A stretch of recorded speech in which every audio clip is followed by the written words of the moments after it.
Okay guys, and coming to long run average cost curve formula பார்த்தீங்கன்னா whenever you need to find a average cost find பண்ணுறப்போ average cost is equals to total cost by Q. Okay, long run average cost is equals to long run total cost by Q. Okay, so and coming to formula, coming to diagram, you can see the shape of the diagram. Long run average cost curve and it includes so many short run average cost curves. Okay, so this is the shape of the long run average cost curve, and the other names for long run average cost curve is also called as plant curve or boat shape curve or planning curve or envelope curve. Okay, so this is about long run average cost curves. And coming to revenue analysis. Okay, நமக்கு வந்து நீங்கள் last கிளாஸ்லேயே வந்து காஸ்ட்டுக்கும் and ரெவன்யூக்கு இருக்கிற difference நல்லாவே உங்களுக்கு புரிஞ்சிருக்கும் இல்லையா? So காஸ்ட்னா வந்து ஒரு பொருள் வந்து ப்ரொடியூஸ் பண்ணுறதுக்கு தேவையான அதுக்கு இன்கர் ஆகிற சார்ஜஸ் தான் காஸ்ட்னு சொல்லுவோம். And revenue is the income we are getting after selling the product, the revenue. Okay, so the formula பார்த்தீங்கன்னா is very easy. The amount of money that a producer receives in exchange for the sale of good is known as revenue. So whenever a producer is receiving in exchange, receiving amount after selling his good is called as revenue. Okay, for example, they have given an example. If a firm sells 10 books at price of 100 each, the total revenue is ₹1000 அப்படின்னு சொல்கிறாங்க. Okay, so ஒரு 10 book விற்கிறாங்க. 10 book வந்து எவ்வளோக்கு விற்கிறாங்க அப்படின்னு பார்த்தீங்கன்னா ₹1000, 100 rupeesக்கு விற்கிறாங்க. So what will be the total revenue? Yes, 1000. So நம்ம இது எப்படி ஃபைண்ட் அவுட் பண்ணுறோம்? Yes, price into quantity, price into quantity. Okay, you are getting 1000 rupees. So in order to find the total revenue, what is the formula? Yes, price into quantity, you will get the total revenue. Okay, so in the formula easy to remember. Okay, so total revenue is the amount of income received by the firm, amount of income received by the firm from sale of its products. Okay, so how we are calculating? By multiplying the price of the commodity by the number of units sold.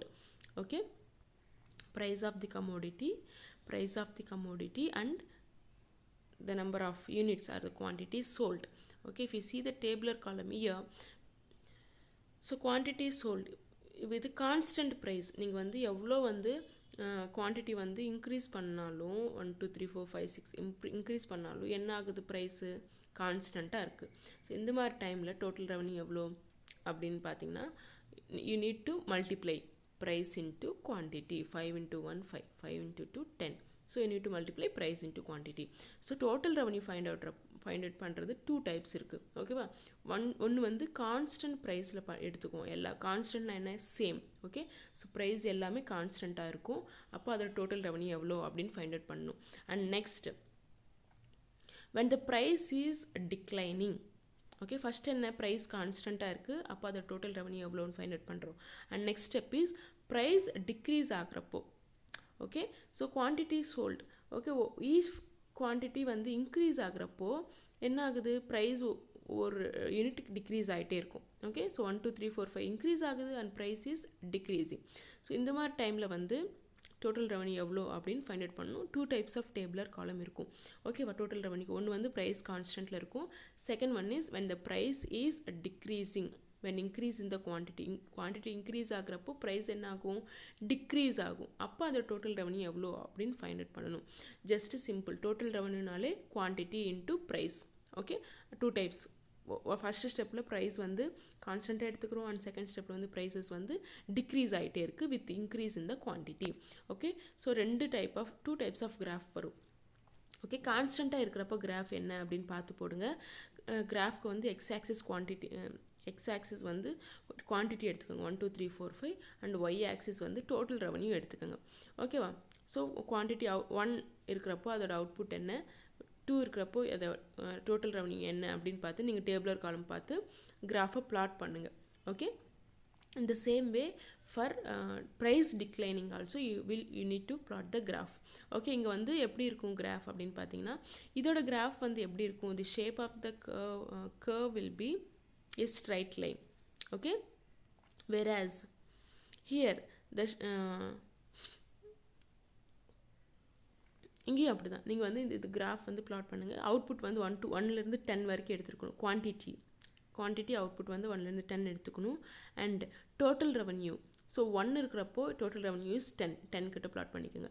2 இருக்கிறப்போ it is 18. Okay, so 18 கிட்ட plot பண்ணிக்கோங்க. இது மாதிரி நீங்கள் plot பண்ணிட்டீங்கன்னா you will get a curve upside down.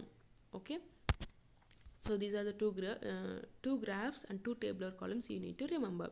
Okay, and coming to average revenue. So நான் already சொல்லியிருக்கேன், average revenue வந்து ஃபைண்ட் அவுட் பண்ணுறதுக்கு பேசிக் ஃபார்முலா என்ன அப்படின்னு பார்த்தீங்கன்னா, whenever you need to find an average you need to divide total revenue by quantity. Okay, total revenue by குவான்டிட்டியை நீங்கள் வந்து டிவைட் பண்ணிட்டீங்கன்னா உங்களுக்கு வந்து you will get average revenue. So formula பாருங்கள், average revenue is the revenue per unit of commodity sold. Revenue per unit of commodity sold, total revenue per unit of quantity sold. Okay, so this is the definition, this is the formula. Okay, and then for average revenue they have given an example also. Okay, total revenue வந்து 5 units. Okay, so if the total revenue from the sale of 5 units is 30. Okay, இங்க total revenue வந்து என்ன 30 and the quantity வந்து 5 units. Okay, இப்போ நீங்கள் வந்து இதுக்கு ரெண்டுத்துக்கு வந்து நமக்கு இப்போ டோட்டல் ரெவன்யூ தெரியுது அண்ட் குவான்டிட்டி தெரியுது. In order to find average revenue you need to divide both the one. Okay, 30 divided by 5 gives 6. This is the average revenue. Okay, so அது எக்ஸாம்பிள் தான் கொடுத்துருக்காங்க. Okay, and coming to the marginal revenue. Okay, இப்போ வந்து உங்களுக்கு total ரெவன்யூக்கு வந்து formula தெரியும், and then average revenue find out பண்ணுறதுக்கு formula தெரியும். அண்ட் டோட்டல் ரெவன்யூ 2 types இருக்குது, when price is constant and when price is declining. Okay, so average revenue find out பண்ணுறதுக்கு தெரியும். And now marginal revenue is the formula for marginal revenue. First definition பார்க்கலாம். So marginal revenue is the addition to the total revenue by the sale of an additional unit of a commodity. So நீங்கள் வந்து whenever நீங்கள் வந்து ஒரு extra unit வந்து sale பண்ணுறீங்க, உங்கள் commodity வந்து எக்ஸ்ட்ரா யூனிட் சேல் பண்ணுறப்ப என்ன ஆகும், ரெவன்யூ கூட இல்லையா எப்பயும் வர ரெவன்யூவோட நீங்கள் வந்து எப்பயும் விற்கிறத விட அதிகமாக விற்றீங்கன்னா அன்றைக்கி வந்து உங்களுக்கு இன்கம் என்னமா இருக்கும், கொஞ்சம் அந்த அடிஷன் ஆட் ஆகிருக்கும் இல்லையா. நீங்கள் வந்து எப்பயும் விற்கிறது வந்து ஒரு 500 rupeesக்கு நீங்கள் வந்து டெய்லி நீங்கள் வந்து வியாபாரம் பண்ணுறீங்க அப்படின்னு பார்த்தீங்கன்னா அன்றைக்கி ஒரு நாள் வந்து ஒரு 100 units அதிகமாக விற்கிறீங்க. ஓகே, அப்போ 600 வருது. ஸோ 500 கிடைக்கிறப்போ நீங்கள் வந்து ஒரு எக்ஸ்ட்ரா வந்து யூனிட் நீங்கள் வந்து விற்கிறப்போ உங்களோட இன்கம் என்ன ஆகும், எக்ஸ்ட்ராவாக இருக்கும். ஸோ அந்த அடிஷன் தான் என்ன சொல்லுவாங்கன்னா மார்ஜினல் ரெவன்யூ சொல்லுவாங்க. So the addition to the total revenue by the sale of an additional unit of a commodity. So whenever we are selling an additional unit of commodity, your revenue will be getting added. That addition to the total revenue is called as marginal revenue.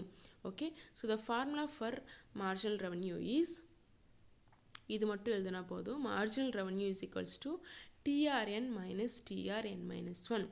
Okay, இங்கே TRN it denotes the total revenue at the nth term. Okay, and TRN minus 1 is the denotes total revenue of n minus nth term. Okay, n minus 1th item அப்படின்னு சொல்கிறாங்க. So இது வந்து first nth டேர்மில் விற்கிறது total revenue and extra விற்கிறப்ப எவ்வளோ அப்படிங்கிறது total revenue. இது ரெண்டு வந்து சப்ராக்ட் பண்ண you will get the marginal revenue. Okay, this is enough. If you remember the definition and the formula is enough. Okay, and coming to relationship between AR and MR curves. Okay, in order to find the relationship between AR and MR curves, you need to remember 2 points. So AR and MR curve இருக்க relationship வந்து நீங்கள் வந்து find out பண்ணால் ஒரு 2 factors வந்து நீங்கள் வந்து ஞாபகம் வச்சுக்கணும். இந்த ஃபர்ஸ்ட் ஒன் வந்து நான் உங்களுக்கு எக்ஸாம்பிள் ஒன்று சொல்லிடுறேன். ஓகே, ஸோ நீங்கள் வந்து 1 kg ஆப்பிள் வந்து ஒருத்தர் வந்து ஒரு சேல்ஸ் பர்சன் ஒரு 1 kg ஆப்பிள் வந்து 100 rupeesக்கு விற்கிறாரு. ஓகேவா, ஸோ 100 rupees விற்கிறாரு அப்படின்னா அது வந்து ஒரு 10 பேர் வாங்குறாங்க. ஓகேவா, ஸோ அதே 100 ருபீஸ் விற்கிறப்போ ஒரு 20 பேர் வாங்கினாங்கன்னா ஸோ அந்த ப்ரைஸ் கம்மி பண்ணாமல் வந்து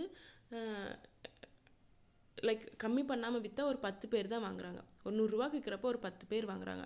ஆனால் அதே ஒரு 50 ரூபாய்க்கு விற்கிறப்போ 20 பேர் வாங்குறாங்க. டிஃப்ரென்ஸ் தெரியுதா? 10 ரூபாய்க்கு விற்கிறப்போ 100 ரூபாய்க்கு விற்கிறப்போ 10 பேர் தான் வாங்குறாங்க. அதே ஆப்பிள் வந்து 50 ருபீஸ் விற்கிறப்போ ஒரு 20 மெம்பர்ஸ் வாங்குறாங்க. ஓகேவா? அதில் வந்து 2 ஃபேக்டர்ஸ் இருக்குது. ஓகே, ஸோ இந்த அடிஷ்னல் யூனிட் வந்து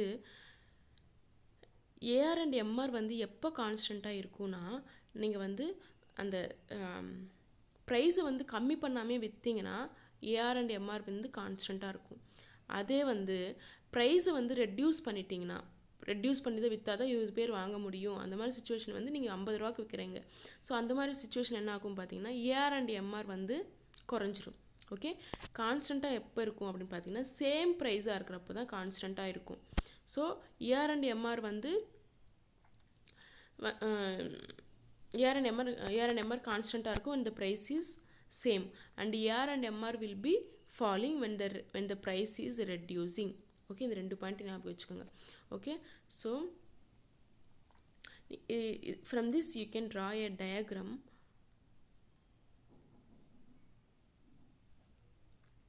ஓகே, இங்கே பாருங்கள், ப்ரைஸ் வந்து சேமாக இருக்கிறப்போ, ஸோ ப்ரைஸ் வந்து சேமாக இருக்கிறப்போ average revenue and marginal revenue வந்து கான்ஸ்டண்ட்டாக இருக்கும். You need to remember this. Okay, when the price is same, average revenue and marginal revenue is same.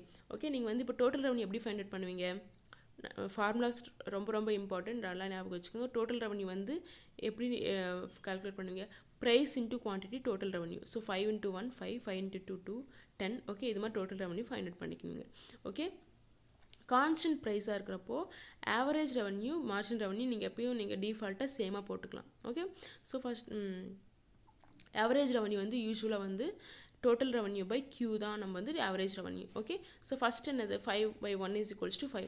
Since price is constant எல்லாமே 5 போட்டுக்கோங்க, மார்ஜினல் ரெவன்யூ 5 போட்டுக்கோங்க. So இது வந்து நீங்கள் வந்து ஞாபகம் வச்சுக்கணும். when the price is constant, average revenue and marginal revenue will be equal.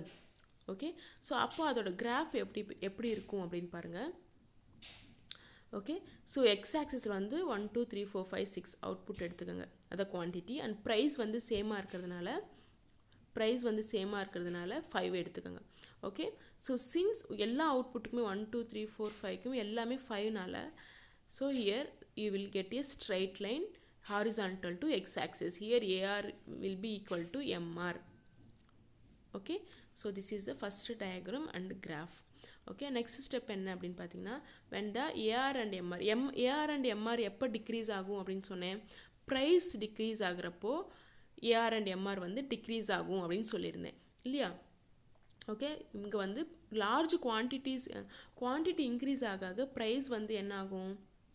So when the firm sells large quantities at lower prices, both AR and MR will fall அப்படின்னு சொன்னாங்க. So நீங்கள் வந்து அதிகமாக விற்கிறப்போ அதோட ப்ரைஸ் வந்து கம்மியாக இருந்தால் மட்டும்தான் நிறைய பேர் வாங்குவாங்க அப்படிங்கிற சுச்சுவேஷன் இருந்துச்சுன்னா அப்போது average revenue and marginal revenue வந்து டிக்ரீஸாக இருக்கும். ஓகே, ஸோ இந்த கிராஃப் கூட பார்த்தீங்கன்னா ஆவரேஜ் ரெவன்யூ அண்ட் மார்ஜினல் ரெவன்யூட கிராஃப் வந்து இட் ஃபால்ஸ். ஓகே, டிக்ரீஸ் ஆகிட்டே இருக்கும். நீங்கள் கிராஃப் பார்த்தீங்கன்னா it is noted that MR will be lower than AR. Okay, so average ரெவன்யூட கர்வ் பார்த்தீங்கன்னா it will be both decreasing. ரெண்டுமே வந்து டிக்ரீஸ் ஆகிட்ருக்கும். ஆனால் எம்ஆரோட கர்வ் வந்து ஏஆர் கர்வ் கீழே இருக்கும். ஏஆர் கர்வோட எம்ஆர் கர்வ் வந்து ரொம்பவே கீழே இருக்கும். ஓகேவா? அண்ட் ஏஆர் கர்வ் வந்து எப்பயுமே வந்து ஜீரோ ஆகாது and it never becomes negative. ஆனால் எம்ஆர் கர்வ் வந்து it becomes 0. Once X axis touch ஆனாலே அது 0 தான் அர்த்தம் அங்கே. And it going beyond, so இன்னும் கீழே வந்துச்சுன்னா என்ன அர்த்தம்? It is becoming negative. Okay, so these are the points you need to remember. And coming to the graph பார்த்தீங்கன்னா அதே மாதிரி தான் குவான்டிட்டி எடுத்துக்கணும். இங்கே ப்ரைஸும் ஆவரேஜ் ரெவன்யூ சேமாக எடுத்துருக்கோம். ஓகேவா? So total revenue and marginal revenue. Okay, so how to find total revenue? Price by Q. So price by Q எடுத்துக்கிட்டிங்கன்னா you will get the total revenue. And coming to marginal revenue, so marginal revenue வந்து நீங்கள் நல்லா ஞாபகம் வச்சுக்கோங்க. நான் already உங்களுக்கு சொல்லியிருக்கேன் marginal revenue find it பண்ணுற method. Okay, so first marginal revenue first value வந்து it is always nil. Okay, in order to find the next value you need to subtract 18 by 10. You will get 8. The consecutive numbers next is எப்படி find out பண்ணோம்னா 24 minus 18. 24 minus 18 பண்ணிங்கன்னா you will get the next value. So இது மாதிரி நீங்கள் வந்து consecutive values subtract பண்ணிக்கிட்டே இருந்தீங்கன்னா you will get the marginal revenue. Okay, so இந்த பாயிண்ட்ஸ் வச்சு தான் இவங்க இந்த கிராஃப் ட்ரா பண்ணியிருக்காங்க. So you also do the same, keep this point and take x axis as quantity are sold and y axis as price. Okay, x axis 1 2 3 4 எடுத்துக்கோங்க and y axis வந்து price எடுத்துக்கோங்க. Okay, ரெண்டு எடுத்துக்கிட்டு total revenue and marginal revenue வந்து நீங்கள் வந்து average revenue and marginal revenue வந்து plot பண்ணிக்கிங்க. Okay, so this is about this graph. And coming to relationship among TR, AR and MR curves.